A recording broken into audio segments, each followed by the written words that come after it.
What up, Booters? We are here for another episode, a bit of a different one because we're not in our normal setting. We are out at Melbourne City, and we just had, I guess, another tour of this amazing facility, watched the boys train, had some lunch upstairs, and we've got a very special guest on.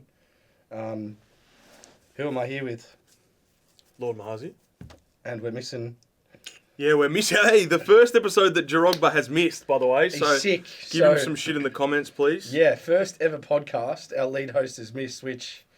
anyway, we hope you get better, Jarogba. But without further ado, we don't do many active players, but this one could potentially talk underwater, so we couldn't help but have the great man on, Andy Nabbout. Welcome, man. Thanks for having me. Thanks for having me. And I'm pissed off that Jerome's not here. Yeah. My Lebanese brother's not here. The one time you do active plays, he's not here. Yeah, I know. I'm gonna take offense to that. Yeah. I'll let him know. Send next him a time. DM or I something. will. Well, wait. Let's start on that. yeah, let's start. just go there, bro. You want to say it? Have you heard about the story of No, I heard, him and there was a Facebook photo or something. I haven't. I don't know. You were his Instagram display picture. No, I for, wasn't. About 10 years ago.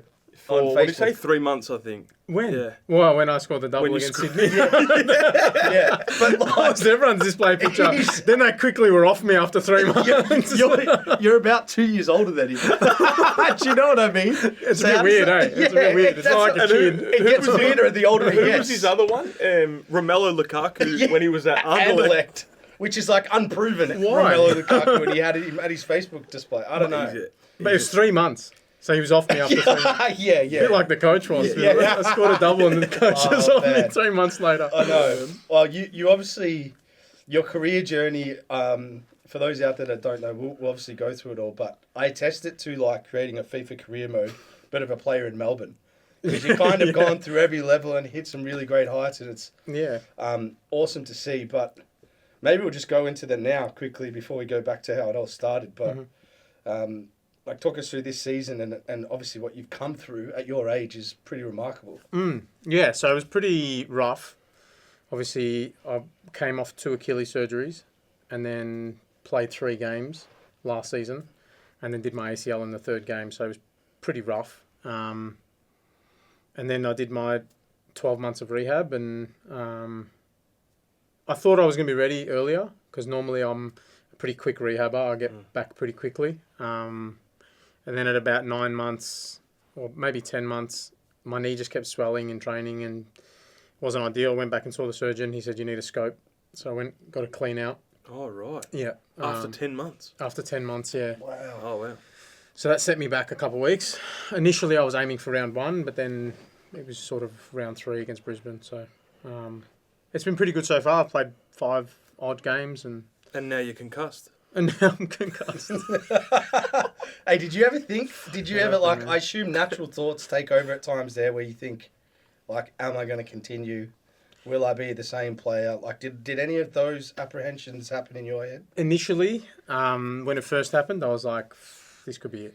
Yeah. Yeah. Because I was like, 2 Achilles surgeries and then a knee. I was like, I don't even know how I'm going to get back. But once I sort of made the decision to come back and give it a go, I wasn't really apprehensive about anything. I was like, I'm going to come back. I'll be fine. I'm experienced enough to be able to get back to where I was level-wise. The only thing I feared was physically how I was going to be. But being here, man, it's like the perfect environment to get back to physical. Yeah. You can probably relate to this because Rashid and I were speaking, maybe a little bit different for you because you're at Victory. But, like, my experiences at Gold Coast and Adelaide, like, I don't think I ever saw a lunch after training. I don't know, like, how detailed, like, one-on-one conversations with where coaches that, like, we see players being pulled into rooms now to, like, talk tactically and I've what never they're seen doing. it either. Yeah, and it's just like, I mean, Yeah. for you must appreciate that so much now, having gone through what you have. Yeah, 100%. Being here is like night and day. It's like flying business class and then trying to go back to economy. It's like, you can't doesn't do it. feel the same, right? Like, Yeah. you're like, I don't want to do it. But here, it's like detailed to another level. Yeah. And they give you everything. Like, all the clubs I've been at, even in Japan at Urawa, the like size of that club, we didn't get lunch every day. Really? Wow. Yeah, we didn't get lunch every That's day. It was like interesting. twice a week. And it was only for the players who were like in the squad for that weekend. If you weren't in the squad for that weekend, you didn't get lunch. You had to pay for it. My God. So, yeah. That's messed up. That's Yeah. Talking about segregation, man. You already feel bad you're not in the squad. Hey, Now you don't get food. It was like, but it was like, I didn't expect that from a club of that size. But Yeah, there's a no lot of way. things that you wouldn't expect there. Like, a club of that size, you'd think they have a fully decked out gym. Like, you've seen our gym. Yeah. Their budget's like probably 10 times the size of ours. And they had a total of 90 kilos of plates in their gym. And I was like, with all due respect, what the fuck am I going to do with 90 kilos? Like, that's our warm-up in here with squats and stuff, man. It's like, it was crazy, some of the things. Yeah, but I think some people don't realise, in especially countries like that, Japan, Korea, some of the other Asian countries and stuff, I mean, I'm sure in other European countries, big clubs, they might be big clubs, but the setups, for example, like here are way better. Can you tell Andy what you told me in Sydney last week around the segregation you experienced at Incheon? Oh, yeah. Did you guys have, like, the internationals would be separate from the locals? in, for example, meals or, like, meetings and stuff like that? No, I mean, like, naturally sometimes they gravitated towards the guys who could speak English. They would have different food. No. Yeah, we'd have sit at a different table with a different meal. At Incheon? Yeah, but they're eating all this, like, But he proper was saying it was them food. trying to look after them and to make them feel more comfortable. Yeah. Maybe. Where he's like, bro, the biggest challenge for him in Korea was, like, integrating with the locals. And I know you personally, and that's something that you would, like, you prefer to integrate with the locals and learn their culture and stuff like that. It took you singing Maroon 5 on the main news channel to try and get some notes. Anyone's seen that? They got that weird media spin on things. No, it's weird how it's different. But, like, in other areas, I'd say, like, their training ground was a joke in Japan. And, like, we had 2 immaculate pitches, hotels and buses and business class flights, and everything was, like, top drawer. So that's where they spend their money, obviously. So before we get to that, where did you start your journey? Because I actually don't even know, even though we played together. I don't know where you started your football. Yeah, my pro part journey. Of Melbourne, where did you No, grow up? Or like juniors, proper everything. Brunswick City. Really? Yeah, Brunswick City is my first club. Okay. And then Shout out. Shout out Armadura whilst we're here. You know, everyone's seen our Brunswick tops that we have in the studio. Absolutely. Yeah. Neither of you played at Brunswick. No, we played for Brunswick Juventus. You played for Moreland, right? Yeah, which is Moreland. Both of us did. Both of us did. Oh, yeah. That was my last club before I turned pro.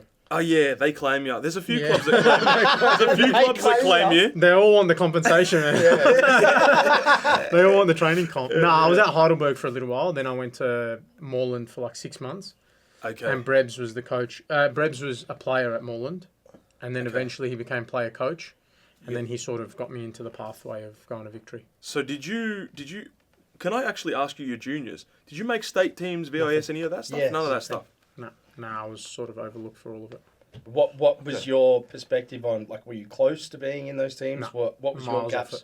What was your gaps for you then? Was it your interest wasn't in it, or the No, it was just I never got the chance. I didn't think I was at the level though. You know what I mean? Like in my age group there was Jimmy, Jegs. Oh, so you're 92. Yeah, 92. Good age so group. yeah, great age group, and I missed out on all of it. You know what I mean? And like even below me, J-Mac was a year below me. But when I looked at the level that they were at compared to me, Theo Marcellus was like at that. Kamal Ibrahim. Maybe forget. Like I was nowhere. I was nowhere nowhere near it, bro. Yeah. I was nowhere near it. So I was like, I didn't really expect to, but I just went straight. I skipped it all and went straight. So when you say you were nowhere near it, for example, when they're doing the trial period, were you making the last 30, last 50? They didn't. I was never even in the trials. I was never even in the trials. Fantastic system. There's a lot of players that were like that, right? No, I know. Yeah, like, I was similar. Yeah. Like I trialled, and I probably got a bit closer than that, but I never got in. No. And that's why you see a lot of players go overseas when they're so young, right? Because you did. You went to Argentina when you were pretty young. Yeah. You overlooked here, and sometimes it's about who you know. Sometimes it's about luck and exposure, and if one coach sees you. And I actually had a trial when I was 15 with Melbourne Heart. Right. And I thought I did unbelievable in the trial, and then never got a call. Back then, that would have been first team. You were training. No, for their youth team, youth for the team, NYL. Okay. Yeah, the youth league. That was awesome. NYL was unreal, man. Yeah. Because you knew if you weren't playing first team, we played at Lakeside and stuff at Victory when we were in there. You can't do anything. No. I'm too old to play NPL now. so, bro, because like I'm sure some of your younger kids in this club will be listening to this. I don't know how much you've spoken about that period of your life, but What was at that time, were you thinking, nah, I can still make it pro, or were you just going through the paces because you enjoyed it, or what was your mindset? Obviously, I wanted to go pro, but I was going through the paces. I was like, man, just let me just try and learn as much as I can, try and play as much as I can. I wanted to, like, I played seniors in VPL when I was 16. Because I was like, young, if I'm not playing seniors by then, I've got no chance of turning pro. And you know how it is in the VPL. Like, I got the shit kicked out of me every week, man. But honestly... Was that for Heidelberg? Heidelberg, yeah. Yeah. Like, we had guys who were literal panel beaters by trade, and then they'd come to training and happily be a panel beater. Kick the shit out of me, yeah. And you were playing wing at that time? Always I was winger? playing wing and striker a little bit. Yeah. And I feel like sometimes, man, that's what the kids lack here.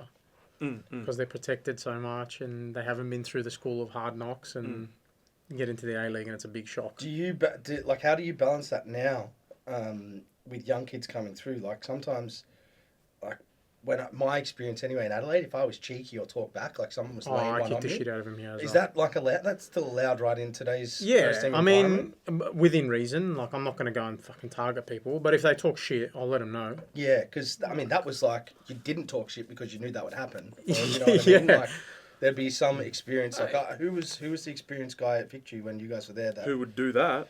Yeah, or I think everyone was pretty good. No, everyone was pretty good. Everyone was... I think we just knew not to do it. Yeah, the young fellas were pretty good, I reckon. Marcelo Karuska's first day in Adelaide, Zenon Caravella absolutely just chopped me. Just got, like, bad tackle and everyone's screaming. Yeah. So when I got the ball next, he came near me and I elbowed him in the throat. Oh, no. And he's like started having a go at me. And then anyway, Cassio and Zenon had been, like, having words for weeks. Yeah. And ever since, this is why I love Cassio, he just like stood up for me and just went through Zenon. And then it was an absolute massive punch on. And Karuska's just joined. Like, I'm talking massive punch on. And you started it. Like 20, like different people coming in and then they're fighting with each other. And then Cassio and Zenon is still going and like everyone's trying to break it up and then someone pushes them and then they're onto that one. And Cozzy's on the sideline and the assistant coach is running on and Cozzy goes, let him go. Let him go. Oh, like, right. And this was like... let him sort it out. Yeah. Yeah, so, why not? Interesting you say that because I don't know if that's still in the Nah, game. it is to a certain extent here. Like, if one of the young players arcs up and talks shit and I have a go, everyone's like, nah, just let him have a go. Yeah. Because they understand that, like, you have to have some respect.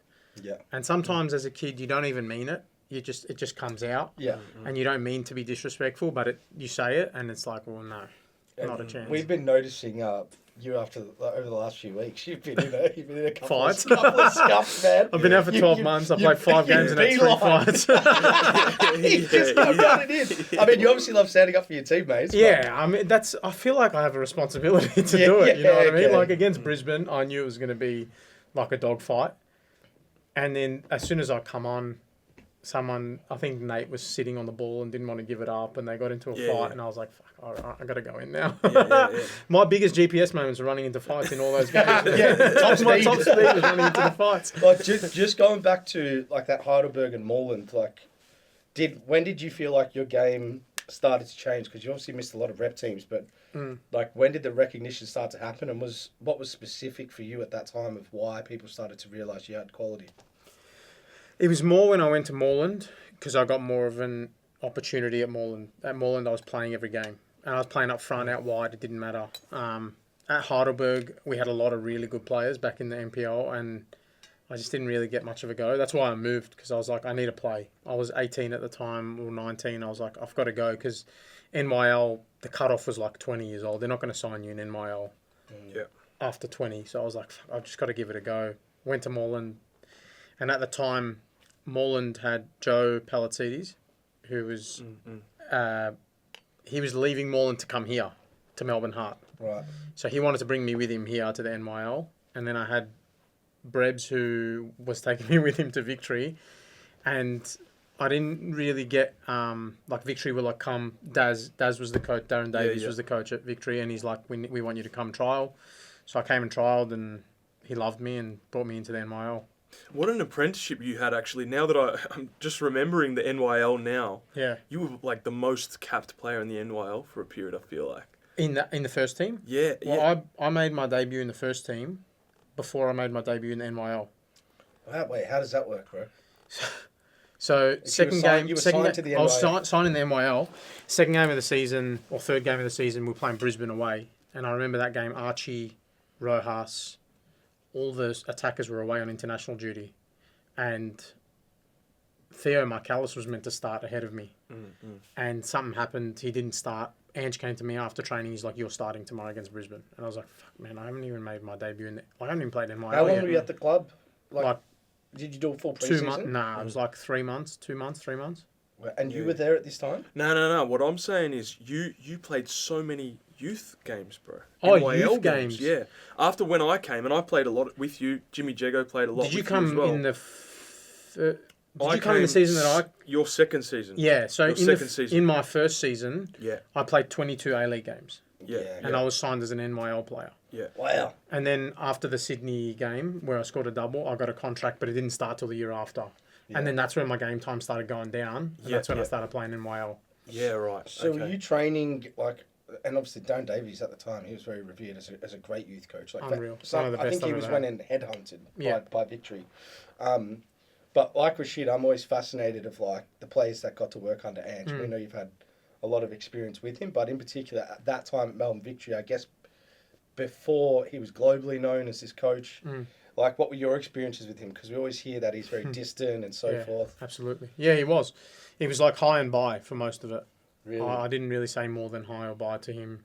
The only time I had proper conversations with him was when I was negotiating my contract. I had a conversation with him.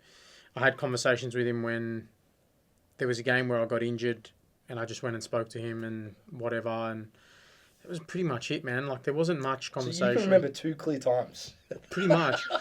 Other than when I got roasted. Like I got roasted bad. I remember Do you this, remember bro. that? I remember. It Was was this in after pre-season. Bentley Green's game? Nah, it was Wasn't it? after Brisbane Raw away. Okay. In okay. pre-season. This was one of my first days at Yeah. Victory. I remember this. Brisbane. And he just had you up on the screen for like 10 minutes. 15-minute highlight reel of my Oh, my God. fuck ups, man. And It was, I'll never forget. He was saying something like, "Just running backwards." yeah, running backwards, it was running backwards. exactly that. It was exactly that. Like it was we just were playing on a school pitch, and it was at 2:00 in the afternoon, and it was steaming. Like it was so hot against Brisbane. And his biggest thing was he never wanted you to run backwards. It was always like you turn and sprint to the line. If you're a winger, you want to get wide, you turn, sprint to the line. And like That's I what he was, meant. I didn't even So know what like he was almost talking have your back to the ball. Is this when you're in possession? yeah, well, like because you can run faster forwards and Of you can course, backwards, yeah, right? And he wants yeah. to get wide as quick as possible because the wingers always have to stay wide. And I remember I was just like jogging backwards because I was getting wide. And he's like, Andy's jogging backwards again. And then he'd flip to the next one. He's like, oh, Andy's jogging backwards again. What are you thinking of this? Oh, he was, yes, The best one was though is I got subbed in like the 60th minute, and it was like. Andy's walking again, and I was walking down the sideline because way. I got subbed, and I was like, Oh no! and he's walking again. So I'm he's like, just laying into you. yeah, but Yeah. there's not enough of it now. Like genuinely, I wish like there was more of it because it's Yeah, like yeah. a lot of the time some coaches are like afraid because they're like, oh, we don't want to put this guy in a hole or whatever. Nah, man, you got to put it in a fucking hole. Before we jump towards that first year at Yeah. Victory, because obviously we'll go through time when we were together as well. But can you tell us, like, in case people don't know, how you even got into football? Okay. Family. Yeah. How did Yeah, you so start? I had most of my family was AFL orientated. They all watched AFL, played local footy. So I was destined to go down that route. Yeah, I was going to play AFL. That's a mate. Melbourne boy. Yeah, you know? absolutely. That's I was going to play West Coburg, have beers after the game. Like it was. What were you, a destined. rock rover or something? No, I don't even know, bro. Half forward. You would have been good in AFL, man. Yeah. Probably. Smashing people. Probably. But no, getting it wasn't going fights. to happen, man. I get injuries enough in football. Imagine in AFL. But then I had a cousin that married into a family who's Argentinian. He married my cousin, and then he was just dragging me back to football.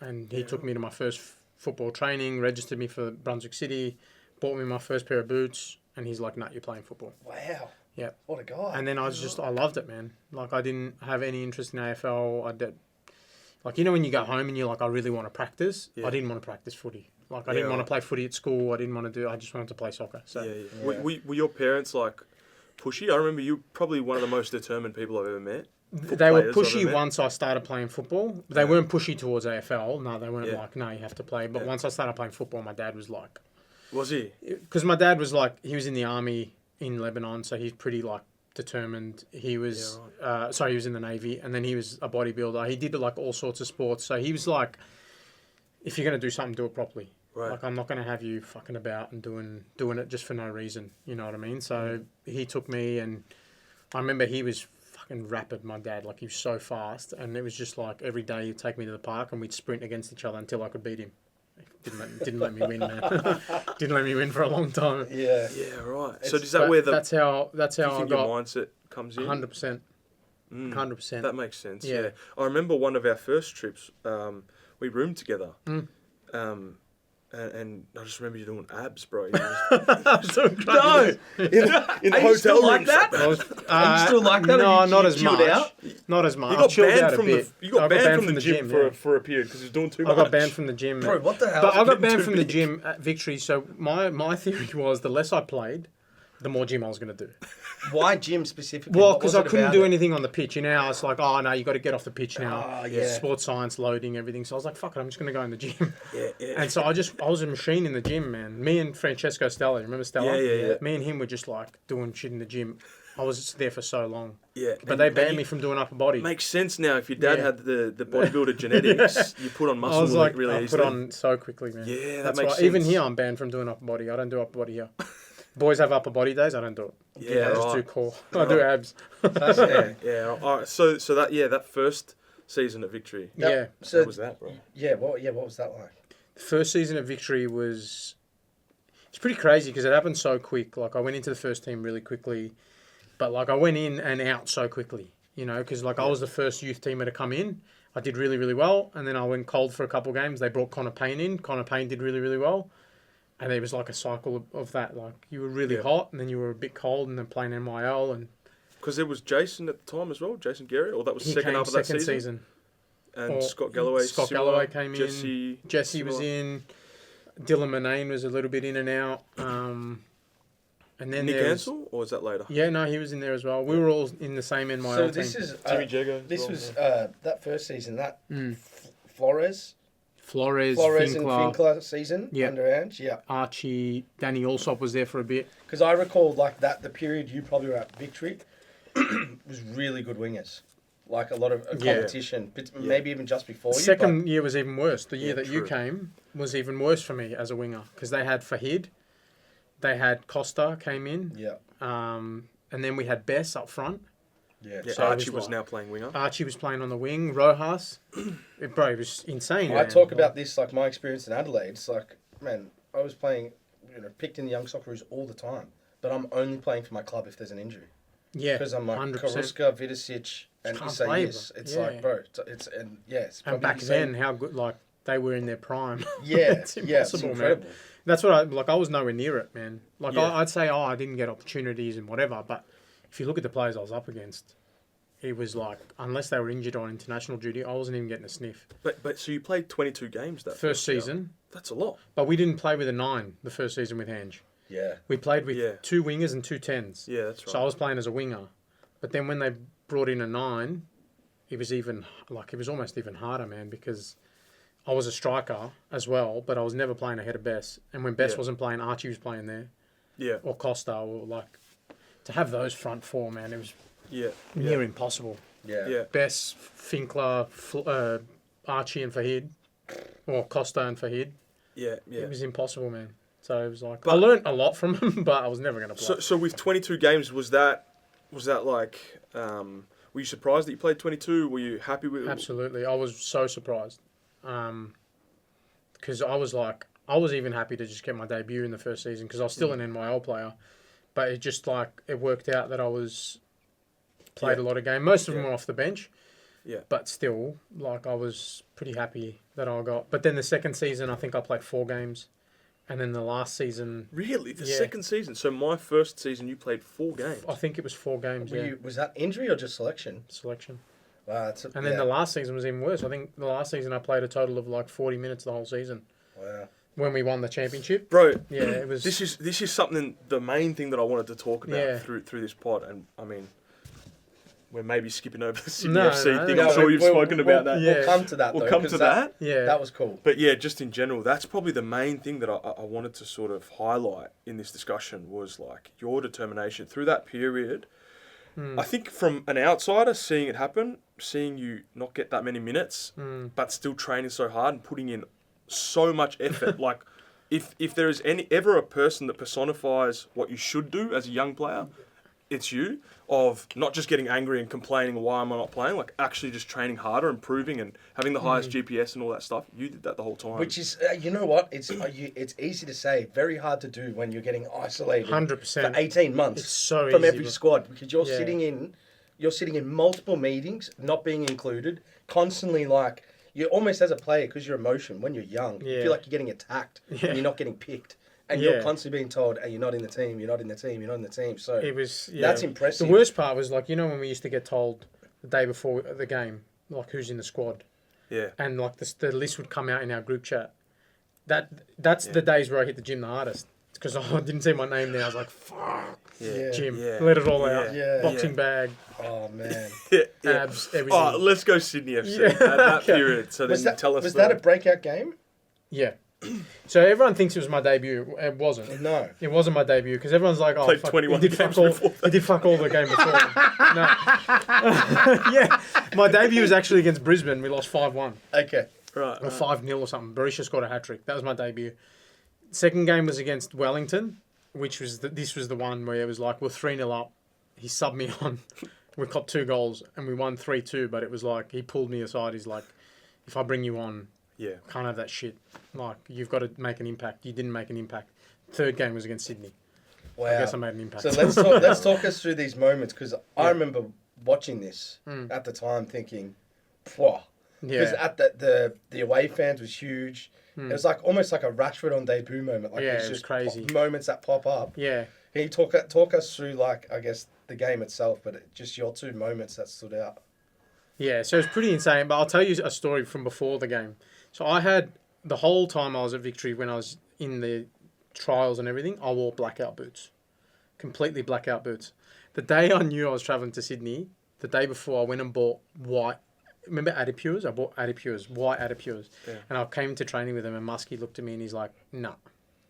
That's literally, he's like, "Nah."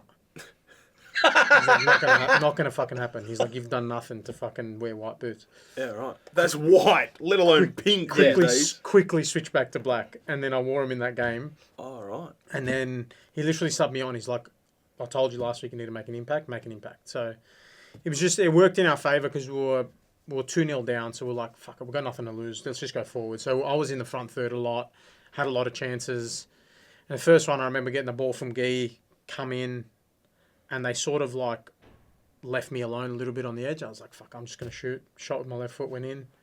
Archie scored a couple of minutes later, and then the last one, I remember, can't remember his name, but he was one of the older guys at Sydney. He was marking me on the corner, and he was dead, man. He was so tired because we were just attacking wave after wave. He was so tired, and I just remember just pushing off him, and he was just like, you know, when you're fucked and you can't stay with your marker, and then the ball came and just headed it, went in, and I just like my first thought was like, I'm going to the fans, and I just like smacked everyone. You know when you run past your celebration, like, get the fuck out of my way. I was doing it to Archie, Millsy, everyone. I was like, after I was like, fuck, probably shouldn't have done that, eh? Yeah. But it was pretty crazy, man. Like, because Del Piero was playing in that game, Yeah, true. and it was just like, it was insane. And then what about like the next day, the week after that? What was it like? I remember social media blowing up. It was huge, like man. people. It's an there was a iconic. That's an meme. iconic moment of A-League. I think it might have been Adrian Lay put out a meme of like a parade in Lebanon or something like meme. that. It was He like printed parade out. in He left. printed out like, nah. You know why that happened? Because my whole family came to the airport correct. when we landed. Yeah, he said something Like, like hey, his family. Rash, like airport. cousins, aunties, uncles, they had banners, everything. Like, you know when you come back from the that's airport, mad, like that's no mad. one I gives love a it. fuck. I love it, No yeah. one cares. I had everyone there, man. It was like a Lebanese wedding. So you at the got airport, Muskie man. telling you, "Hey, no white boots." Yeah, and I got then the he's whole coming back up the family. plane, and the whole family's there. Like, The whole we fucking family. made it. Yeah, we made it. Yeah, we made it. Yeah, No he's, boots he's in it, looking bro. after us now. What the hell? It was crazy, man. And then Ado printed out like a big Lebo parade with flags and everything. Yes, this I but printed saw. out like 50 of them, man, and stuck them all over Amy Park.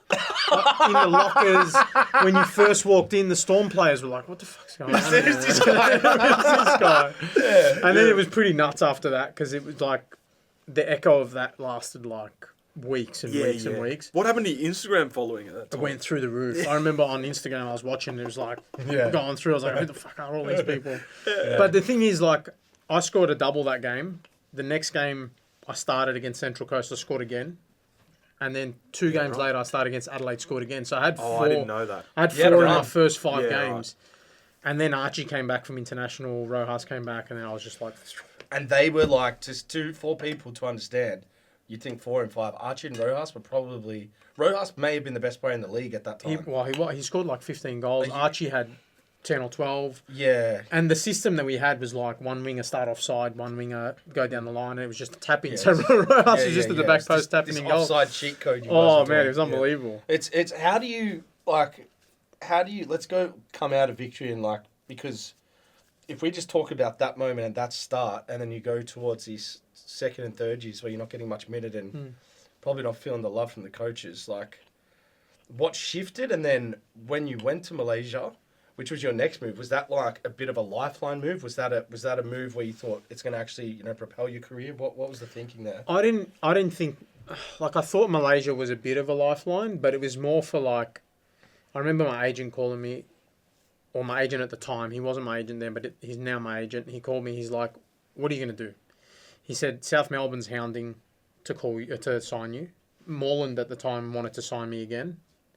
And I was like, I don't really want to go to NPL because you know how hard it is to go back and then come back to the A-League. It's near impossible, right? Sorry, so you played 40 minutes in that final A-League season? Pretty much around about that, I Were think. you like depressed at this point? Like, Yeah, I what the was fuck, man? losing it, man. Like, I was sports psychologist. I was like, go home, sit in bed all day, don't want to talk to anyone. Like, I was on another level of dark, man. I was, it was bad. Yeah, I've been there, bro. It was a bad time. It was a bad time. Yeah. And no other A-League opportunities? No, I had a trial with Central Coast.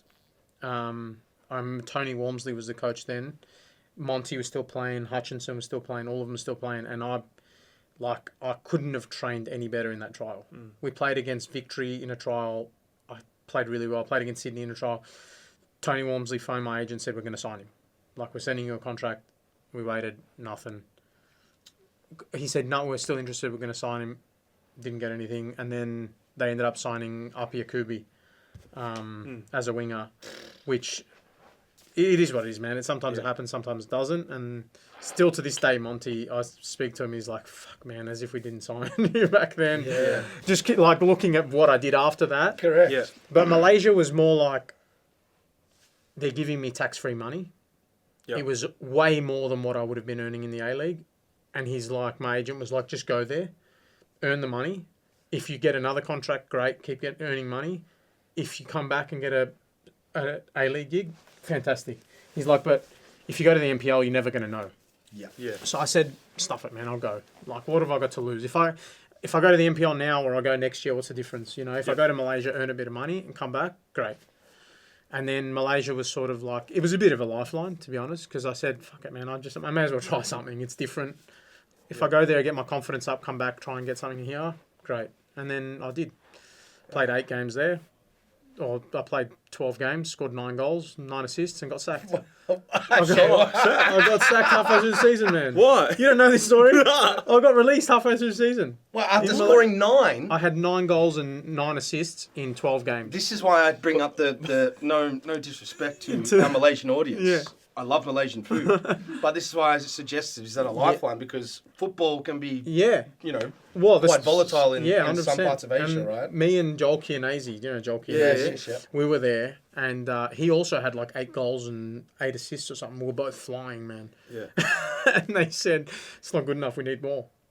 And so halfway through the season, we both got the bin. But hold on, bro. How does that conversation actually go? So they go, we need more, and you go, all right, how much more? They just said, like, we need more, you're not good enough. That was it. It doesn't make any sense. It doesn't. Yeah, it doesn't, because the guys who they signed in our place, they probably would have regretted their decision. Okay. Okay, bro. So you get sacked. Then what happened? Come back here.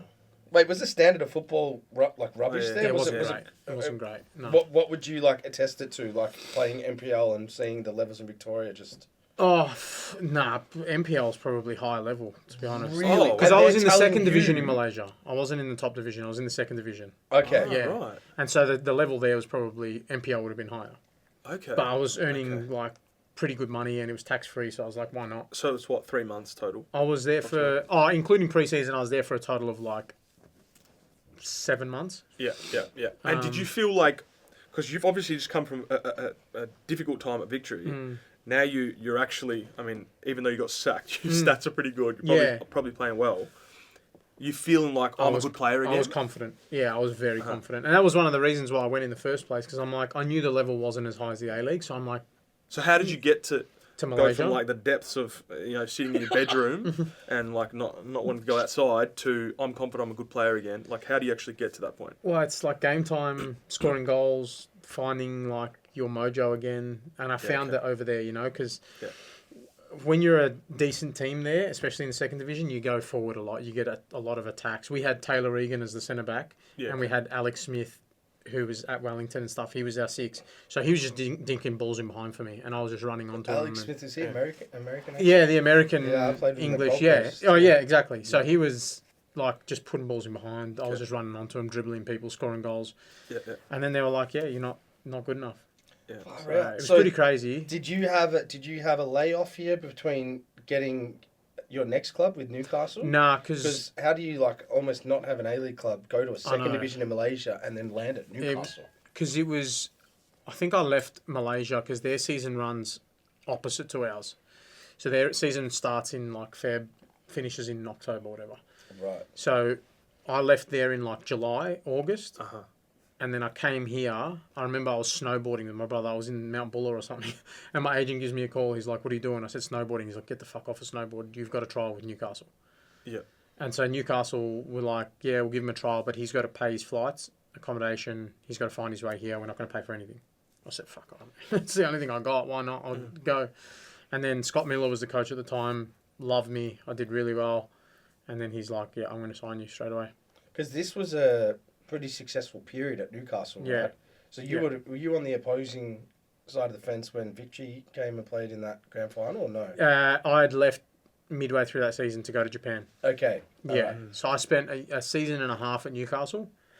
Midway through the second season, Japan signed me. Right. Urawa signed me. So I just want to bring up a comment that Emil Heskey brought up about Newcastle, which always fascinates me because, like, they asked him like, what are the differences between football in England and Australia? He goes, well, it's like in Australia, it's like there's no promotion and relegation, and you live in Newcastle, you're by the beach. Yeah. So he's like, everyone's more laid back. You know? Absolutely. So just like, what was it like playing in like a bit of a surf or coastal town of Australia in the most professional league? Like for a guy that's come from like From Melbourne. yeah, from Melbourne. Do you know what I mean? Yeah, no, it was relaxed. It was so relaxed, man. And like, especially in the second season with Ernie, he was pretty chilled. He was pretty calm. Like He's a funny guy, eh? He was like one of the best coaches I've had, man. He was Really? he was so good. Some days if we won a game and we had like an 8-day turnaround, he'd be like, just have 3 days off. What? Yeah. Have you ever spoken to him? He's a very funny guy. We got to get him on the pod. I would love to know some But insight. you know what? into- Like he got all the older boys on side. He just had a way with like keeping everyone happy. And that's like one of the most important things as a coach. And I remember first sort of couple months of preseason, our front three was me, Dimi Petrados, Roy O'Donovan, and Ronald Vargas, who was a joke. Oh, yeah, he one was of the good. best players I've ever Yeah, played he with. was good. He's like, I don't really want you defending past the halfway line. Back. Yeah, mad. Because he was How like, good I is want to that? go all out attack. This is How almost good a is that? different tone from like Ange saying running backwards. Running backwards. Yeah. This guy's saying, mate, stay up. and look how many goals we scored, man. We scored so many goals that season. I had 10, Dimmy had 10, Roy had 10. Like, it was such a good season. Yeah. And yeah, it was just like, it was such a good city to live in. It was so laid back. It was, Were you signed as a starter when yeah. you went there? Yeah, I was. Yeah, it was me and Andrew Hull who were Yeah, that's playing right. on the wings. Andrew Hull, But Scott loved me straight away. He unfortunately got sacked a couple of weeks before the season started. And then Mark Jones took over. But he he was actually our conditioning coach in Malaysia, Mark Jones. Oh, okay. And then he came as the head coach of Newcastle, and I was there, and it was like, great. We're familiar. Didn't you have a crossover in Malaysia with El Hadji Diouf? I didn't, nah. But I've heard a lot of stories about him. So was he playing there? Was he a coach He there? was, no, he was playing there. He was playing for Sabah, I think. I think it was Sabah, which is like a pretty, like, touristy area, and he was playing there. Any other stories that you can tell on the pod? Because he's a bit Alleged he's an interesting cat. Let's just say there's a lot of alleged stories about him running up big bar tabs and not paying them. and just leaving. Yeah. The height of disrespect. Oh, he's just leaving.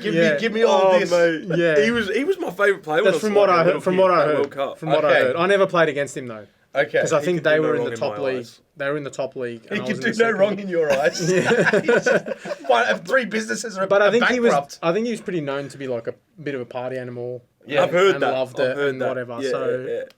I don't know if those stories are true, but yeah. Yeah. So actually, it's so interesting the difference between the two coaching styles, right? Because let's say you come from Ange, or even Muskie to some extent, and then you got Ernie Merrick, potentially a little bit more laid back than the other two, right? Yeah, no, it was like night and day. And I think it's interesting because you are the type of person that puts a lot of pressure on yourself to be exceptionally professional and like 100% every single day. Yeah. Sometimes I think those types of players need a more laid-back A relaxed coach, yeah. Because then if you have an Ange with you, it's like that's probably putting more stress on top of yourself that you already and I was put on a lot, yourself. like I was really young under Ange and Yeah, fair, yeah. like, you know how it is when you're a young player and you're not playing and you're like the world's ending. Because it's like I've worked so hard to get here and I'm not playing, like what comes next. But at Newcastle, I was just like, fuck, I've already seen the lows, like the real lows. Yeah. I was like, it can't get much worse. Did you come back into the A-League at that time going, I got to prove a point now? Absolutely, yeah. Because I was like, oh, this is my lifeline. This is my second chance. You don't get a third one. So I was like, it's either do or die here. And you nailed it. It was pretty good, You were yeah. on fire there. It was pretty good. Like, talk us through the time there, and like for you, obviously you're going in with this like aggressive mindset to your career, but like, why did it click? And what was it that you were doing different, or what was I think moving away from home was a big one. Like I learned to be independent and more mature at such a young age because I moved out when I was 21. I went to Malaysia when I was 21. So I was like, I've got a man up here. I'm not at home anymore. I've got no one to fall back on but myself. So I matured a lot, and then I know it's cliche, but I learned so much about myself over there because every week it was like, you're at risk of being sacked here in Malaysia. It was like every week. I was like, fuck, if I don't score this week, I could be gone. To the point where, even like, if you do score, you're gone. What? Like, Score nine. Mind you, Score if you nine score a and you're double, you increase your chance of getting sacked. So just freaking pick in what you want to do pre-season, here. because you were allowed 4 foreigners at the time. In pre-season, I scored a hat-trick on trial there. They signed me straight away. They loved me. Next game, we were on tour in Thailand, and I missed like 2 or 3 shots from outside the box. President makes a call down to the bench, and he's like, get him off. President makes a call down to the coach, says, get him off. No problem. Next week, we had a new foreigner trialing. Yeah. So it's like, we've already signed. They had a new foreigner trialing because they were going to get rid of me already. He came. He was like this 6'6" guy. It's number 6. He was a number 6, 6 foot. He was huge. And he lost every header in midfield. Like, every header in midfield. The crowd were losing it at him, whatever. Yeah. They binned him straight away and they kept us. Not for long, but they kept us. And then it was just like that, man, every week. The boys would take the piss out of me. They're like, oh, bro, like, have you packed your bags? And What were like key things that you can share that you learnt about yourself? Like, just like how resilient I was, because I was like, I'd been through shit, like a lot of shit. And I was like, fuck, man, if I can get out of this, I can get out of anything. You know what I mean? And it was just like having to deal, because I never dealt with that before, you know? Like, my agent wasn't there. I was there by myself with my missus. And it was like, I had to deal with the club, and I had to deal with... And some of the shit that they were saying, they were like, we're going to give you half of what like you're owed. Yeah. And I had to sit there and negotiate with them myself. You know what I mean? Because it was like no one else was there.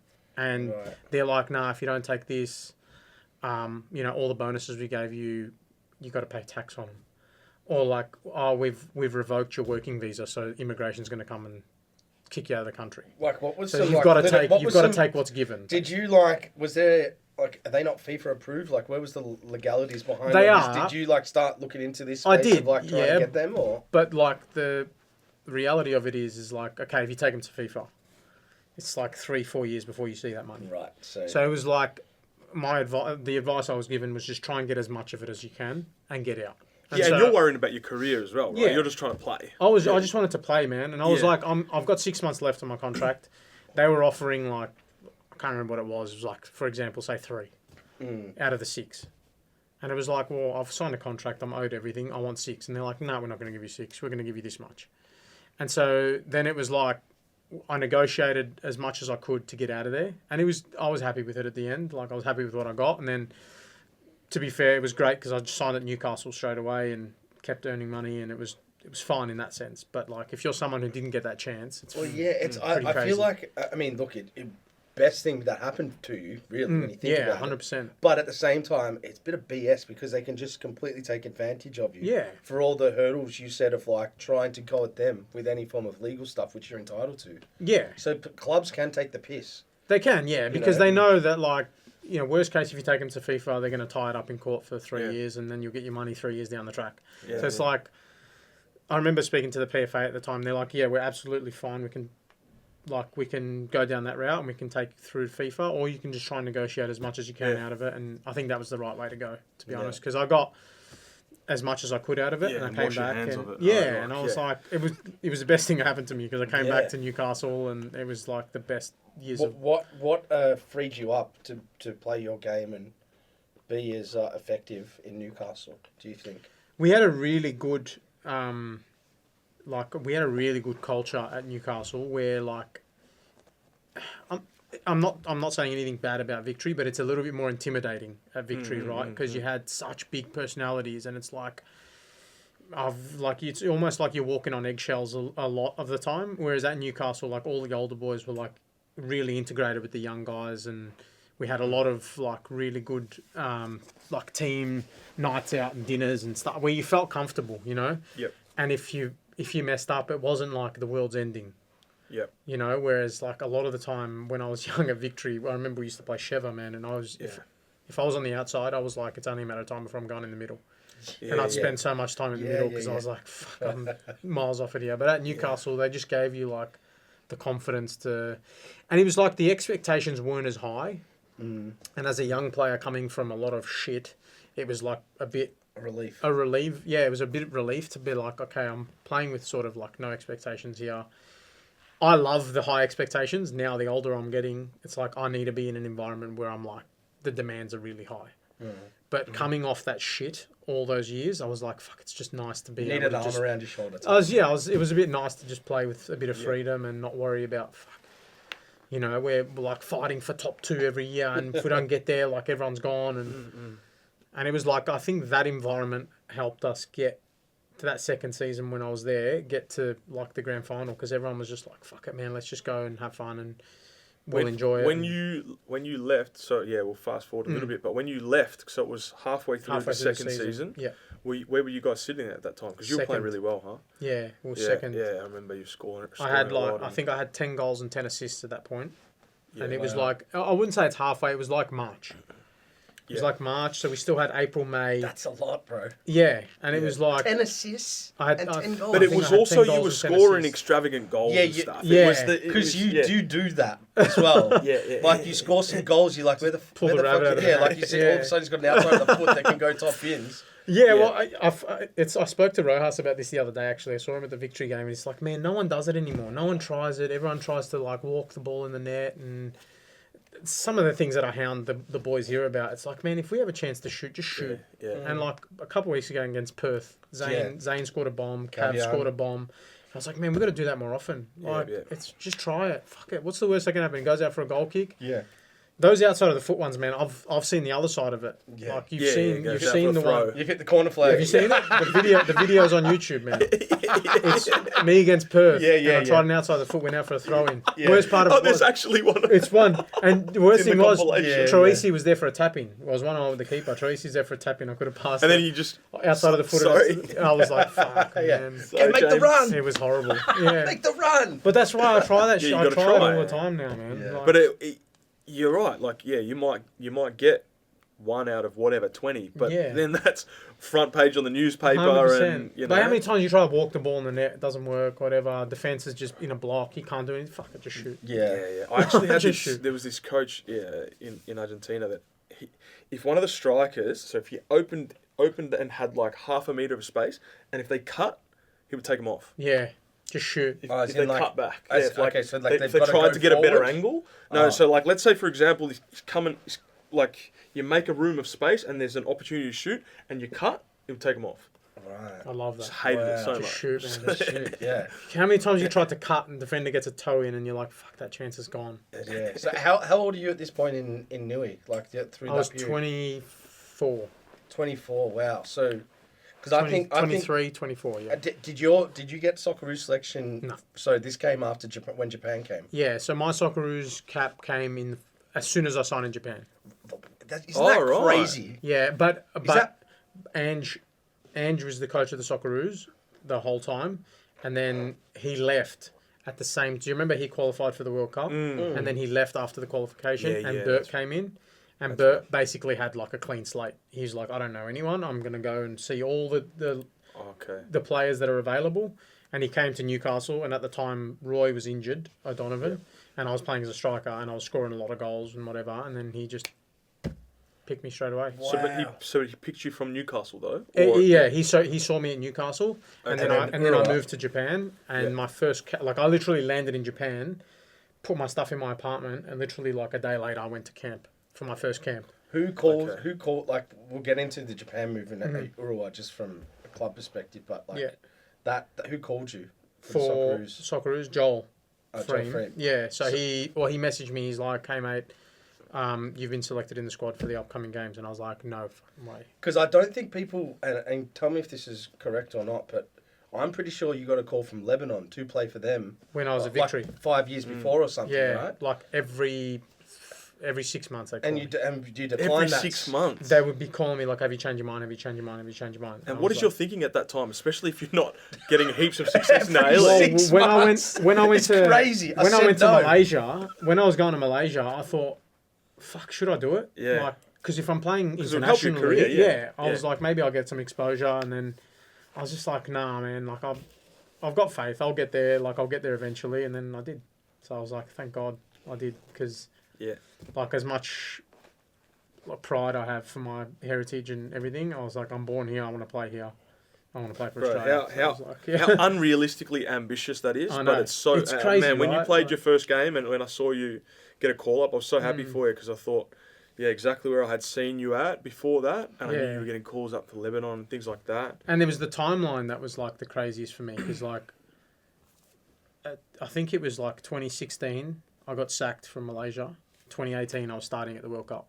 It's So it was like in the space of like 18 months or 2 years, it was like and there's so much in that Yeah, like yeah. about just sticking through yeah, stuff, and it's like that. I dare say, and Rashid's right because the way you describe it, most players would have given up.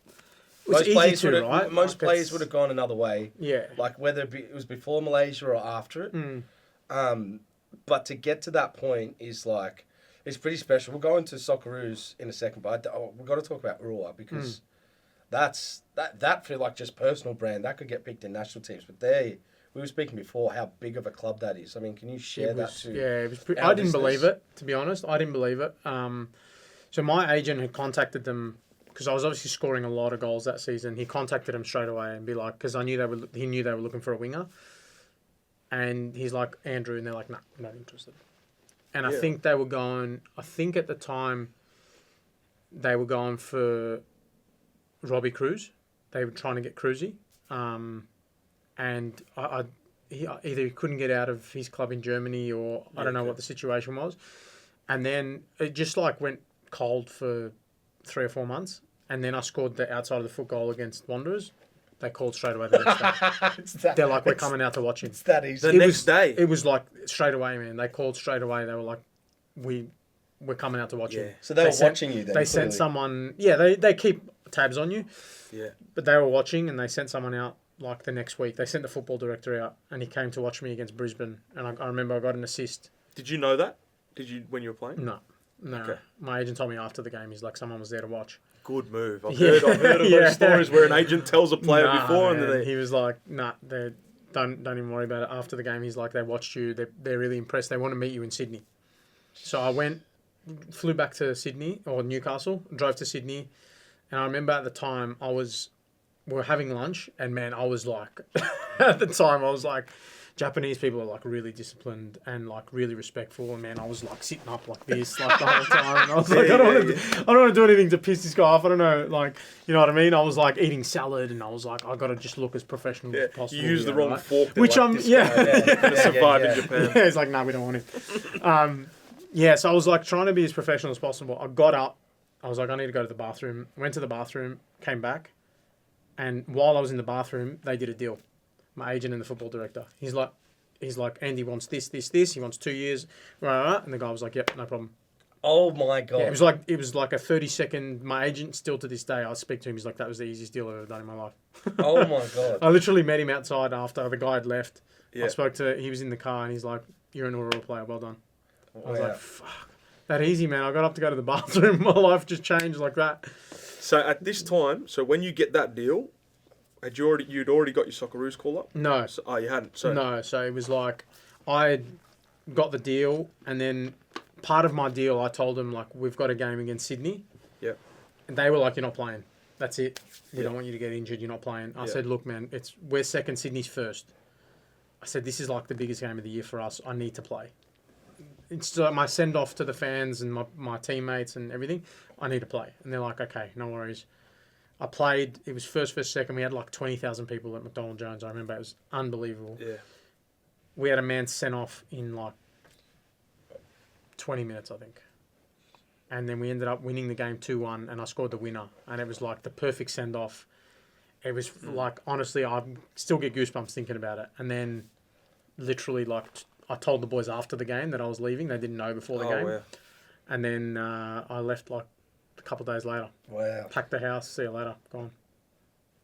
And then... Arrive there and then leave straight away. And then I left straight away. Pretty much, I'm pretty sure the timeline was after that game I got told that I was in the national team. And then flew to Japan, dropped my stuff off, and then... Let's stay on Japan, maybe? Can you... We'll move to the World Cup and obviously come... Can you just talk us through what it was like walking through the doors of Urawa and anything that you didn't expect that the Japanese football culture showed you in those initial stages? Yeah, so initially when I first got there, I was like, I'm a foreigner. I'm going to play. Like, that's just how it was. I was like, I'm an import player. They brought me in. I'm in the national team. I'm going to play. Boy, was I wrong. It was like night and day from what I thought it was going to be. At the end, I was like, fuck, I'm happy to like just be on the bench here. Because their players were a joke. Really? Yeah, like we had a lot of foreigners. A lot of our foreigners were sitting on I think 3 out of the 5 foreigners were on the bench. Wow. Because the Japanese players were just ridiculous. Like they were on another level. Interesting. Yeah. Like what about them set them apart? They're just like 2 steps ahead, man. 3 steps ahead. Like I pride myself on the way I press and the way I run and the way I like force errors and stuff like that. Over there, it's impossible. I could run till the cows come home, and I'm not forcing errors out of anyone. They'll just go pop, pop, pop, pop, pop around me, and I'm like, fuck. So you almost have to like not to say that your hustle is not smart, but you have to think a different way. You have to be smart with how you conserve your energy and whatever. Because like a lot of the time, no disrespect here, a lot of the time, like if you go a full pelt press here, you'll win the ball back, or sometimes I'll kick it out or whatever. Like the really, really good teams might play through you once or twice. Over there, it's impossible. Yeah. So how long were you there for total? 2 seasons. So that's a while. Huh? Yeah, I was there for 2 seasons. So how was it? What was your... The first season we had the coach that signed me got sacked by the time I was back from my first international camp. Oh, what a nightmare. So I've landed, I've said hello to the coach, introduced myself, flown out. By the time I got back, he was gone. That makes a difference, though, doesn't it? Yeah, 'Cause or is that a club that the coach didn't have influence over you coming? It wasn't really, it was more like the sporting director really liked me, signed me. Gotcha. And then they brought a Brazilian coach in who absolutely loved me because he wanted grafters, he wanted guys who ran. And we had a striker, because we played 5 at the back, so we played 2 up front. The other striker was a Japanese guy. He was like one of the best strikers I've ever played with. And I've played with like Bess, Jamie McLaren, all these like top. Yeah. He was like a ridiculous. Like if you looked at him, you'd be like, this guy doesn't play football. But his movement, his pace, his finishing, like a joke, man. I saw him go 1-on-1 with the keeper once, and he was like half a metre outside the 6-yard box and dinked the keeper. And the keeper's like in the 6-yard box and like just like lobbed this ball over him. And I was like, how the fuck do you do that? Yeah. But he was a joke, you know what I mean? Wow. And so the coach loved me, played me all the time. Then in one game, I got a really good assist. It was right before national team. Got cleaned up by the opposition goalkeeper, popped my shoulder out. So I did 6 weeks of rehab, and because the World Cup was coming up. And I was like, the doctor at the club was like, you need surgery. I'm like, no, I'm not doing surgery. The World Cup's in 6 weeks. Surgery's going to put me out for 3 months. No chance. So did you, you've just got this Socceroos kind of cap or getting selected, and the World Cup's not that far away. Are you, even though you've just come in, are you believing you're getting picked in this squad? Or is there I believed I had a chance. No, I believed I had a chance. Because I was like, it's a new coach. It's a clean slate for everyone. Obviously, there's really good players. Like Timmy was still there, and like you had Tommy Urich and guys who'd been there for a long time. And I knew it was a clean slate. So I was like, fuck, I'm an outside chance here. I've just got to do really well when I go into camp, and hopefully, I get a shot. So that makes sense now. So because of what ends up happening at the Socceroos, right? Mm. That I didn't know you had done it already. Yeah, so I had done it already in Japan. I rehabbed it, got really strong. Like I was really good. They did test everything. I was fine. Yeah. I strapped it while I was playing, and then at the World Cup against Denmark, I went to like. Is that first game? The ball. Second game. First game was France. Yep. Second game Denmark. I went to control the ball. Hand slid out. Popped out again. But because my shoulder was taped, my shoulder wouldn't go back in. Like it was just out, and I was like, "Fuck, this is painful as shit." They took me in, popped it back in, but then I was out because I couldn't play again in the third game. So. Wow. So let's just summarise this. You NPL. Yeah. Played at Victory. Kind of couldn't get a look in for 2 years at Victory. End up in Malaysia where you get sacked after performing. Mm-hmm. Get a bit of a lifeline Newcastle. Big club Japan. So you've had this crazy journey, and then you're in Russia with the national team at the World Cup. Starting at the World Cup. Yeah. How do you feel at that point? That is like sort of like a sense of like achievement of like everything you've went through and how you've handled it. It was pretty crazy. Yeah, like I couldn't believe it at first because we were in camp in Turkey, like a pre-camp where they had 20, I think it was like 28 players, and then they would cut 4 at the end of the camp. And I remember we played Czech Republic in the camp, and I scored against Czech Republic as my first goal for the national team. And I remember like we were sitting in a cabana in Turkey, we were on a day off, and Timmy's like, that goal's just got you on the plane to Russia. And I was like, fuck. Like if he's saying it, then I've got a proper chance, And then that's pretty cool, bro. Yeah, and then I got in. And then when do you know you're starting? That I sort of had a feeling because in all the games leading up to it, I was starting as the 9. So I sort of had a feeling that I was going to start as the number 9. But like most of the work we did wasn't really attacking. It was very defensive work, and because we knew we were playing France and stuff. And then, they announced the team. I think it was the day before the game. So what game? What was your? Forgive me, the game you started in, Denmark. France, game 1. Which was by the way was like just like how Matty Ryan. It was like just went over him, just got lobbed like. Again, one of those... And it come off someone. It was like a little ricochet one of those goal. Big nations that we've gone to death with almost, really, again. And like we held them at bay for most of the game. Correct. They didn't really have like clear-cut chances in that France game. But I remember that game, I was like... When I start up front, I sort of try and pick which centre-back I'm going to press more. Because I'm like, I'm going to face him that way. And I was like, Varane and Umtiti. And I'm like... Yeah. I was like, Varane looks like the guy that I'd want to press him, you know what I mean? Like, What a mistake, man. Yeah. I couldn't press either of them. Yeah. What was like? Talk us through just playing against some of the quality, and I guess anything that you hadn't seen about a level before. What was the international stage bringing you? He was just like, especially against France, it was like, first of all, they were ridiculously stronger than anyone I'd ever played against. Like, trying to tackle Pogba, he was like, nah, he just don't argue. Wow. Umtiti got up for a header against him, straight in the back of the head. Like, you weren't getting anywhere close to these guys, you know. And we had worked so much defensively on, like, keeping a solid block, so I was just, like, doing doggies. And I think I come off after, like, 70 minutes, and I'd already done, like, 10 Ks or something, like, running. Yeah, it was, like, crazy, the amount of running I did. I touched the ball 4 times in the game. And two of them were from throw-ins, I think. Oh my So god! like, Just bounced the yeah, back. like bounced the back. Like, it was impossible to touch the ball against it.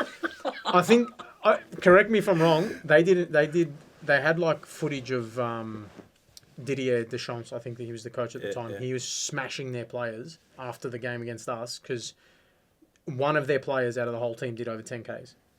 And he's like, the Australian team did, like, they ran, and it was Kante who ran like 14 Ks. Right. No wonder why, man. Every time I got near the ball, he was like right behind me.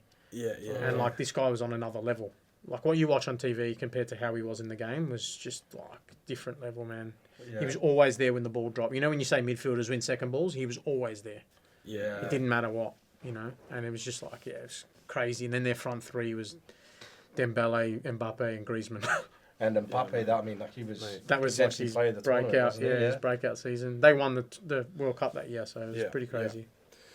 Just to I guess before we come back to your homecoming and your time at Melbourne City, and we'll go through the football club that it is, but like, was that the pinnacle for you, like that experience? Because there's one thing being picked for a World Cup, it's then the Playing. exposure and playing to how big football is. Yeah. Like, because everyone's watching it and you get to see that because you're actually in the epicenter of where it's happening. That must have been surreal. Like police escorts to games, all that sort of stuff, you know? Police escorts in the camp. Every time your bus came into camp, it was like check for explosives underneath. Yeah, it was like heavy security, man. There was one day I remember we went out in Kazan and it was like, man, we had security all around us. It was like something I'd never experienced before. Because people thought Russia might not be as good of a World Cup for whatever reasons. But a lot of my friends that went and from players that experienced it, it was unbelievable. Like, it was unbelievable. Especially if you went to the big cities, like if you were in Moscow or St. Petersburg or Sochi or like the big, St. Petersburg's in Russia, right? Yeah. just had to fact check that. Like if you were going to those cities, it was unreal. Yeah. Well, what's your best story from that World Cup? Off field, let's say. It was pretty like. You're secluded as Tame. well, aren't you? Yeah, it Tame. was pretty tame. Yeah. Like the best. Like it was pretty boring, but there was days where we'd play like, sting pong. Have you know what sting pong is? Wait, Socceroos are playing sting pong? We were at the playing World Cup? sting pong at the World Cup. It's like when someone loses, you crack the Yeah, ball into like- their back or something, like when red you, ass. You know, it's like red ass, right? Yeah. And I remember we were doing it to like Vuka just kept losing, and man, he's like a monster. So it wasn't like it was like pretty easy to hit big him. surface you know what I area mean? to And hit, man, yeah. he just had like dots all over his back. Hey, yeah, this But is that's how, about as this tame is how as the we- Aussies have their That's about as downtime. tame. Yeah, it's about as tame Yeah. as we got. Like Yeah, you hear yeah. stories about the other countries like going out and doing all this Yeah, stuff. No, we yeah, did yeah. not. Nah, we Yeah. were pretty tame, man. We were pretty locked in. Yeah. Well, you mentioned like when you were younger and you had a trial with Melbourne Heart, right? And it was funny when we were speaking to Brad, you see, upstairs, who's been here the whole time. I was like, so I gave him this story of when I was at the AAS. It's just crazy to me now. When I even set it up there, I'm like how far this club has come, and like the growth of like what you guys have. Like it's the best facilities in the country. Yeah. You know, you played the best football for a long time. But just taking myself back and to paint a picture of it, when I was at the AAS, it would have been 2010, 11, around that period. I was in the top age group, and the younger age group was the Joeys.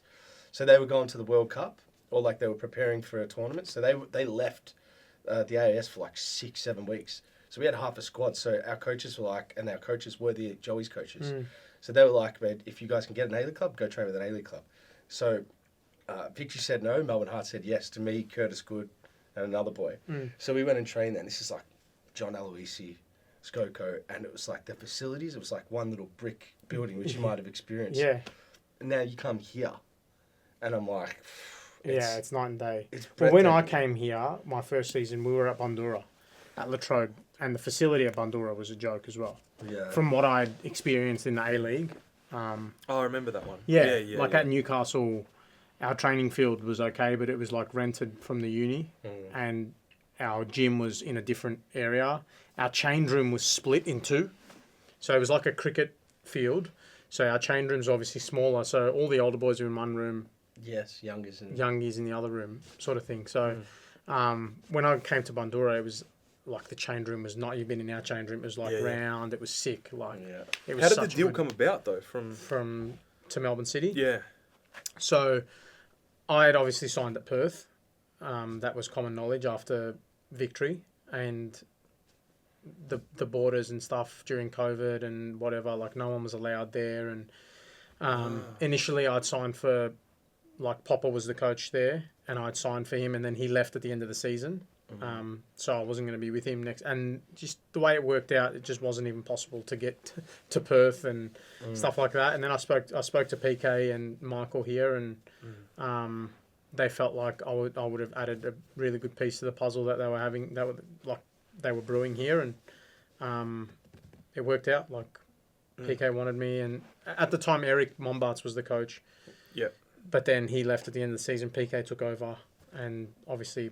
And you were how old at this time? I was 26, 27. Yeah.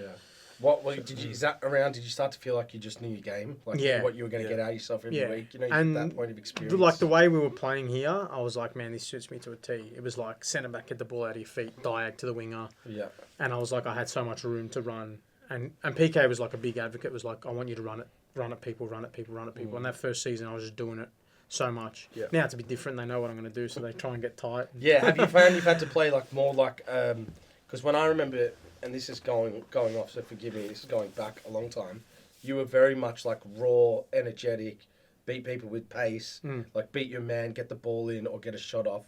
Do you find that you've become a more complete footballer since particularly coming in the like maybe before, but particularly at City because so much of the ball is possession based? Absolutely, yeah. I felt like my game went to a different level when I went to Japan a lot. Yeah. Because it transitioned from being like 100 miles an hour all the time to okay, now you've got to like see pictures on the pitch, and it's like you can't just do the same shit all the time. You've got to know, and so my touch became better, my vision became better, I call it seeing pictures. I see pictures on the pitch now that I never used to see. Like a midfielder has to. Yeah. Like I know when I get the ball, I just like I can see a picture where the 9's going to make a run in behind. I know when to play it. Yeah. You know what I mean? Or a 10's making a run in behind, and I know these pictures now, whereas before I didn't. Yeah. And then that was solidified big time here because our 10's are such a big part of our build up, and you've just got to be on the same wavelength as everyone. Like you see on our left side, especially now with Aziz, Andreas, and whoever's playing left wing, and it's like.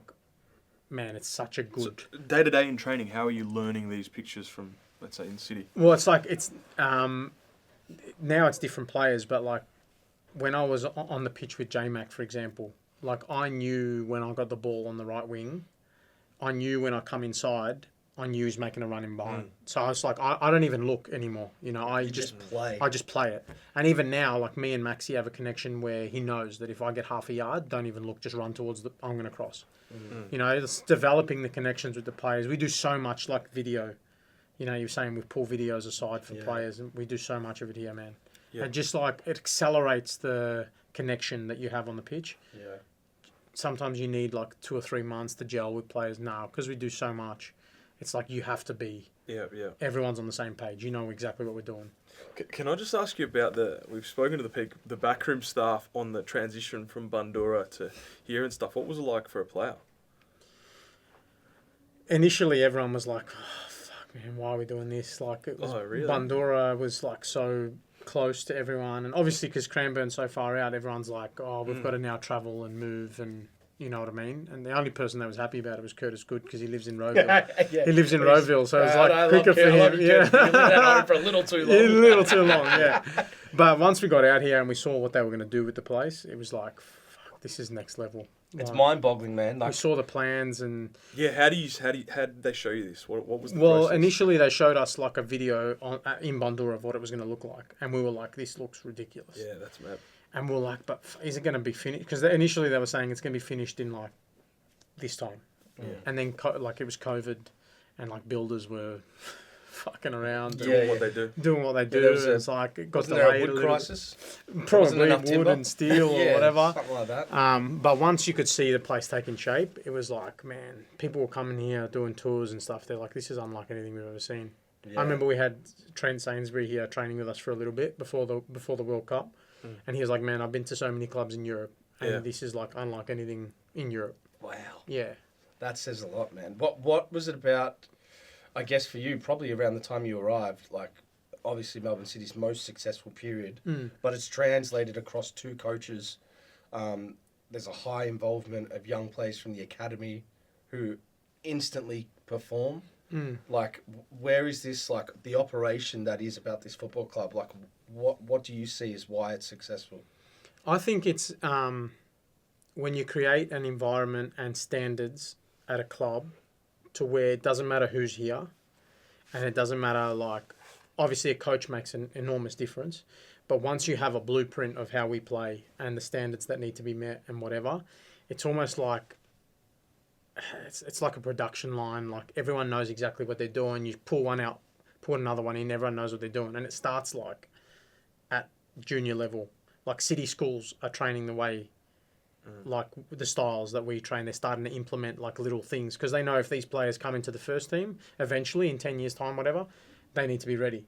And that's how you know, like, our kids at our academy that come in, they know exactly what we're doing. And it's like, if you don't live to that standard, next one comes in. You know what I mean? Is there anything specific that you do differently now, whether preparation or maintenance or just the way you play the game, based on what you've learned at City?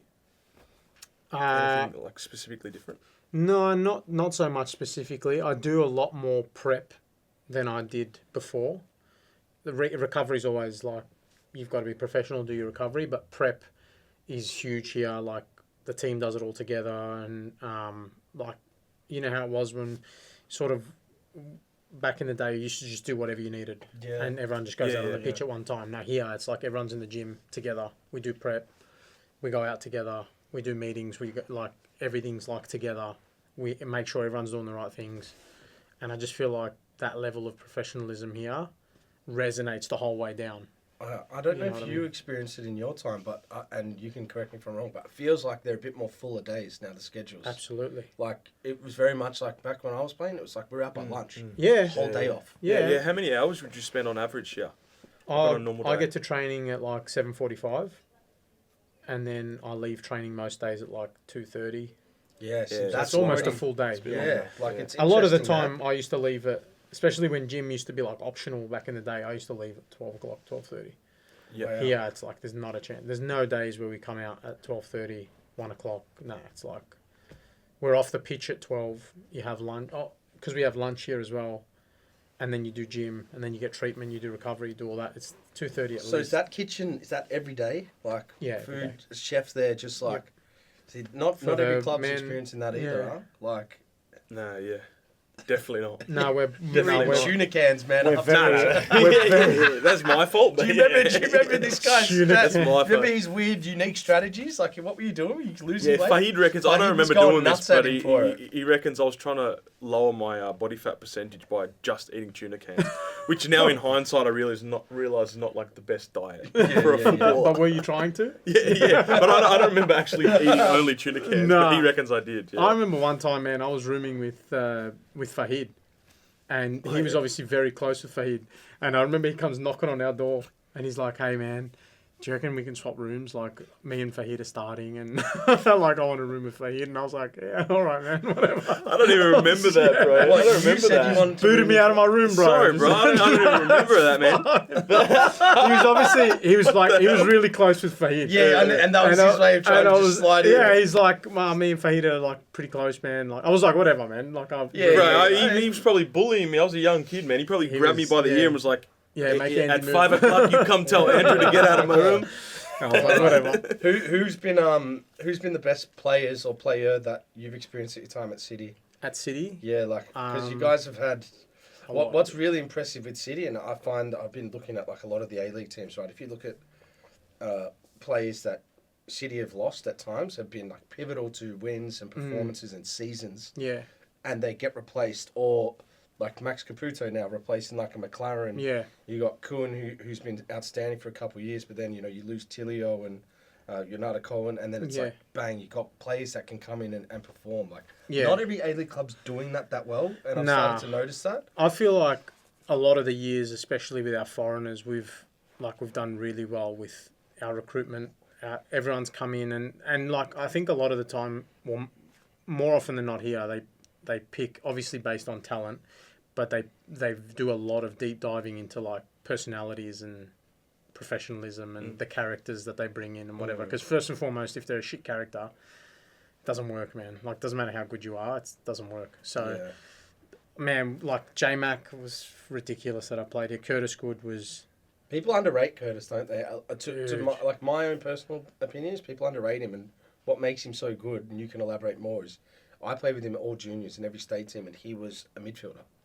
So when he dropped back around the AIS and under-20s team, he was so good on the ball that defensively he already had that skill set, but then it's like he had the ball-playing aspect and left-footed when it started to become popular. Yeah. Nah, but just on, like, on game day, man, Curtis turns into someone else. Yeah. In what way? In he doesn't show that during the week. He seems like such a quiet, nice guy. He doesn't show any of it during the week in training. Yeah. It's like very much like first gear. Game day's like, 36 k's an hour runs. Like he's a joke, man. And it's like it's impossible to play against him. He reads everything so well. He's so smart. He's athletic. He's actually like surprisingly so athletic. Yeah, under 15s, we're playing together at Box Hill. He ate KFC the same day of the game, and he scored a hat trick. So that year, every day he had KFC before the game. Got signed to Newcastle. But like even like Aidan O'Neill, ridiculous man. Yeah. Like I've played with a lot of good midfielders. He's like one of the best I've played with. Yeah. Well, he's getting credit at the top level. Now he is. Yeah. He's a joke. Like he's different level. He's just. Like for me, he's like a perfect midfielder to have at number 6. There's a lot of like Geordie Boss was ridiculous, Aziz, Lex, like guys like that, man. Yeah. Guys who I grew up watching the Socceroos, we're playing with them now, and Tilio was a joke. Yeah. Guys like that. Yeah, man. you've had a few now. We've got Adrian Luna. Do you remember Adrian Luna? Yeah. He was unreal. Florent Berenguer was unreal. Connor Metcalf, like guys like that, man, so good. We've had a lot of like really good players through here. Yeah. This has been your club that you've played the most games at too, right? Yep. Yeah, I've been here 6 years now. Wow. And I've played 100 and something games. So it's been the longest stint at a club that I've had here. But it's just, I love the place, man. It's like home for me now. I can't, like, when you just can't see yourself anywhere. And it's football. Like, you never say never. Malaysia, like, but like, it's just home. It's just home. Yeah. Like, it's just like, I wake up in the morning, have my coffee, straight to training. It's like, bang. Doesn't change. My routine's there. And what about your ambitions now, man? Obviously, to get the body right. Yeah, I mean, I just want to play as long as I can. As long as I can, stay on the pitch and as healthy as I possibly can. Enjoy my football as much as I can, because like the clapping stops eventually. Your career finishes eventually. I just want to enjoy it for the last however many years I got left. And any idea what you're going to do when you stop? I'm studying sports science at the moment. So I want to go into like the gym rehab guy, space. Yeah. Yeah, nice. But like specifically the rehab space, because I've done so much rehab in my career that I feel I'm best like equipped to deal with the players who are at a high injured. level. Yeah.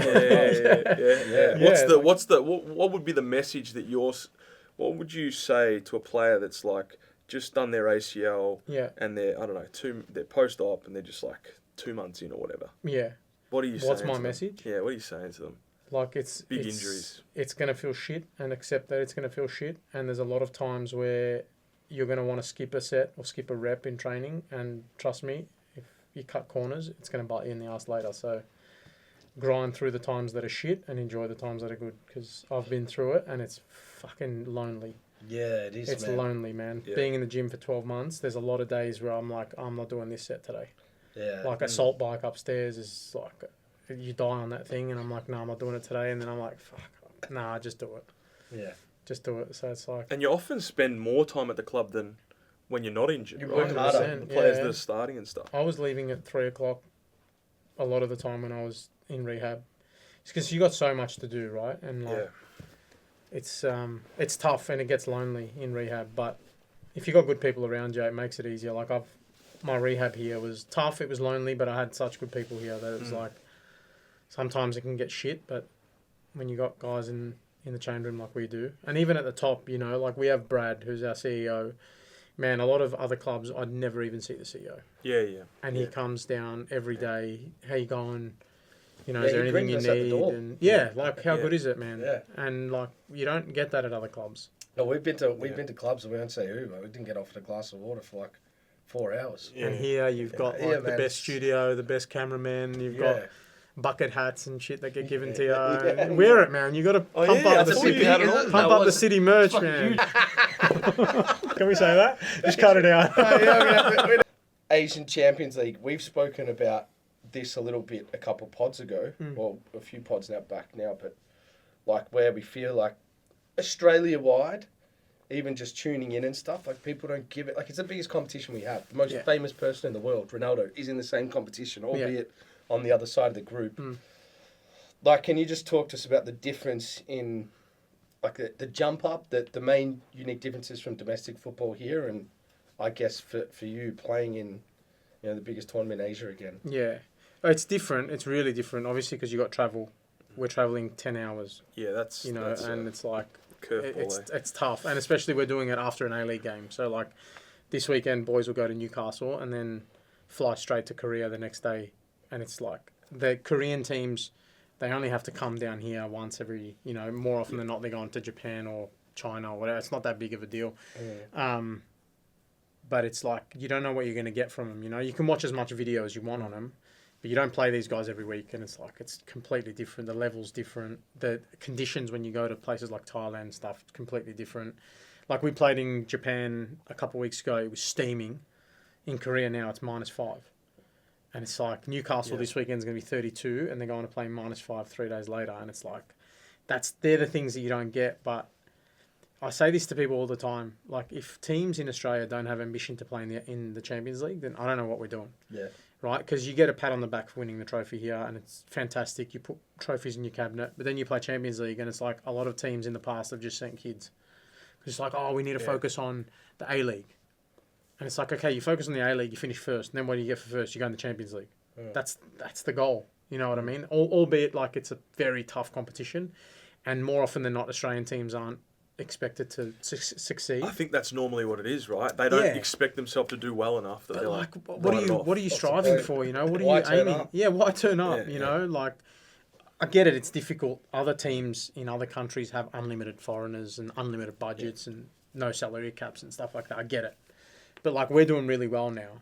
And it's like, okay, some people are starting to realise, like, fuck, man, Aussie teams can potentially do it. Whereas in previous years, it's like, oh, fuck, we'll just send the kids. Yeah. It's like, if we get smashed, we get smashed. No, And I'm that's with why you. they've taken teams off us now for qualification, because it's like now only one team goes in directly.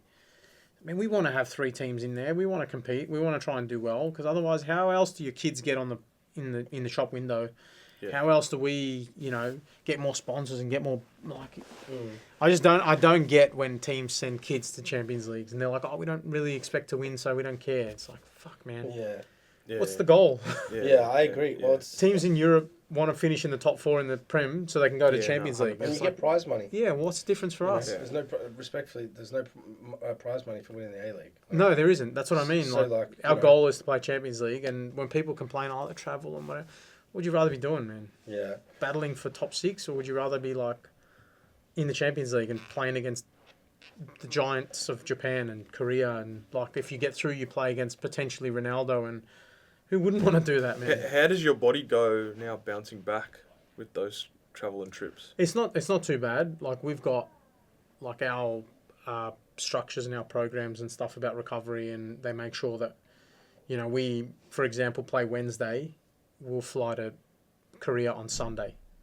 So you get Monday, Tuesday in Korea to acclimatise, recover the body.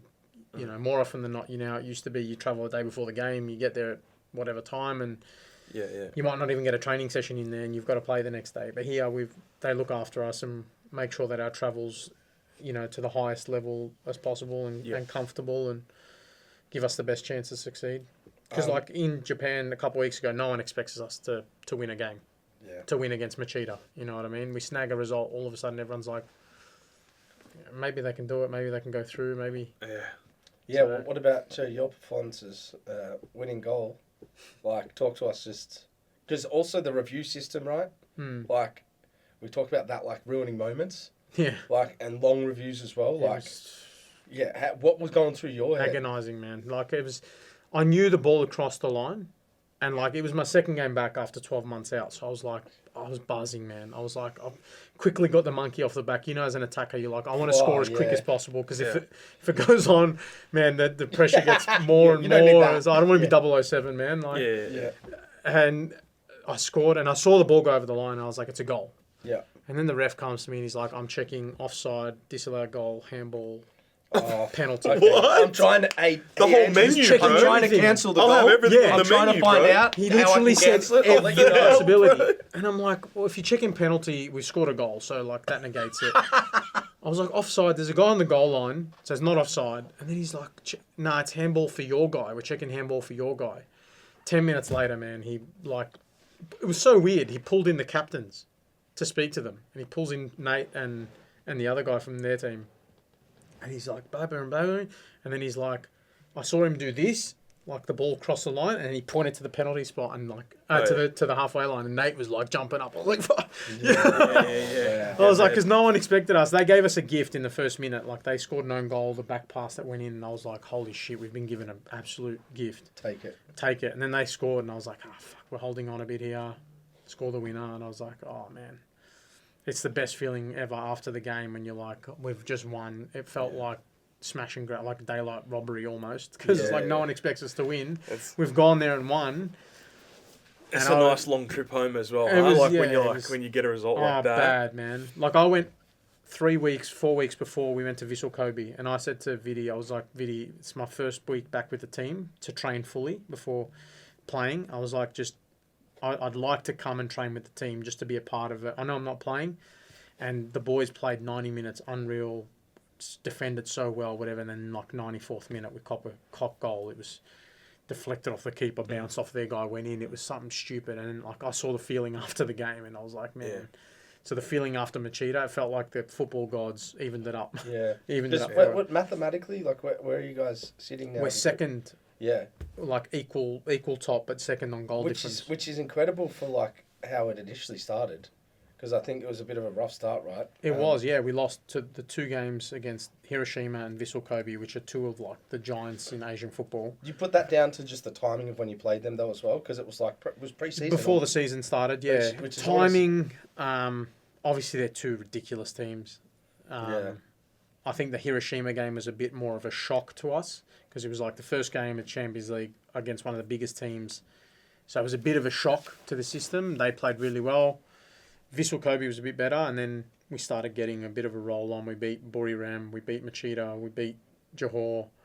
So it's like now the belief's starting to come in. We're like, even though we play against the big teams, we can still get results. And we've got a big chance on Wednesday. I think, a couple more points secures us to the next round, and that's where the club starts getting money. Man, well, it's quite like, in summary, it really is an amazing story of perseverance that has been rewarded. That, as I said, most people would have quit, and I guess Rashid touched on it, like his time at Victory with you, to, what he saw to where you were in 2018, starting against France at the World Cup. Yeah. It's like unbelievable, bro. It was, pretty crazy. Like, I had to show some serious balls and resilience to get through it. There's actually a story. I'll leave you with a story here. You know, you were saying in training, like, my GPS was always the highest, and I used to, like, run like an animal a lot of the time for no reason. But I was like, man, if my GPS is really good, the coaches might notice something and, like, give me a shot, Fahid used to always give me shit about it, man. Like, so much shit. Be like, would bro, why are often. you running for? Like, stop taking protein. Do it like, you're running too much unnecessarily, whatever. And I used to, like, go in religiously the day after training and look at the GPS from the day before. Because I was like, I wanted to make sure I was on top. One day, Fahid switched his GPS with mine. And I didn't know. So everybody put their GPSs on your locker and he switched it. And Fahid was notorious for being, like, at the bottom, man. He didn't used to do anything in training. But in the game, he'd be a joke, right? And so I've looked in training the next day and I was like, my name's at the bottom of that list. I was like, can't be right, man. Like, I ran a K less than anyone, 2Ks less than anyone. My sprinting was shit. And then Fahid comes to me and I should have fucking known at the time, but I didn't realise. He's like, Muskie wants to see you. Oh, my God. He's like, because your GPS was shit. They want to know. Like, he thinks you're slacking off. So he wants to see you. And me, like an idiot, I've gone and seen Muskie. I didn't realise it was banter. So I've gone and Muskie's like, Andy, what the fuck are you talking about? He's like, what are you I don't want to see you. So I've gone back and Ant Kriya at the time, he was the conditioning coach. He knew all along what was going on. And I was like, I've gone back and all the boys are cracking up laughing because Muskie has no idea what the fuck is going on. That would be called bullying now. Mate, well, I'll leave us with this, right? There is something in the football world which is people come at you for trying hard. People abuse you because you try hard. Like back in high school, Is when that people an used to call you Australian thing, though? when people, it's everywhere. Like, you're a hero. Oh, Yeah, you're yeah. a tryhard. You're a tryhard. That's like a thing from Aussie high schools, Yeah. bro. If there's ever a story that personifies Why you like should what try you can hard? get out of trying hard, man. Yeah. Nah, for Yeah, real, man. It's 6 years awesome, at Melbourne bro. City It's World awesome. Cup It's awesome, bro. and a whole bunch of goals in Malaysia. What other choice do you have, guys? Nah, man. No, Either Andy, try man. hard or Yeah, piss off. piss off. Yeah, That's man. all Well, sink or Yeah, swim. Fahid. Great to have you on the pod, man. We Thanks, know you're Fahid. a Buddha, so we appreciate you. it. But Appreciate it. congrats on coming back and good luck for the season. Appreciate And Jerome it. says Thanks, sorry guys. for not being here. No, he doesn't, but I'll make sure he does next time. Yeah. My Lebanese brother didn't come on the one time I'm on the show. Buddhas, we'll leave you with that, but just a quick shout out to all the people that are on Patreon. Make sure you sign up. The link will be in the bio. That is where we do our rage-worthy pods, our left field pods, and we also put out vlogs on there. We are getting a lot of Buddhas on there and a lot of engagement, so if you're missing out on that, go check some of the cool content, exclusive content on there. And if you're still watching on the podcast on Spotify or you're still listening and you haven't given us 5 stars, please do so and subscribe to all the people that are new on YouTube. We appreciate you. See you next time. Fuck, you've done that a few times, haven't you?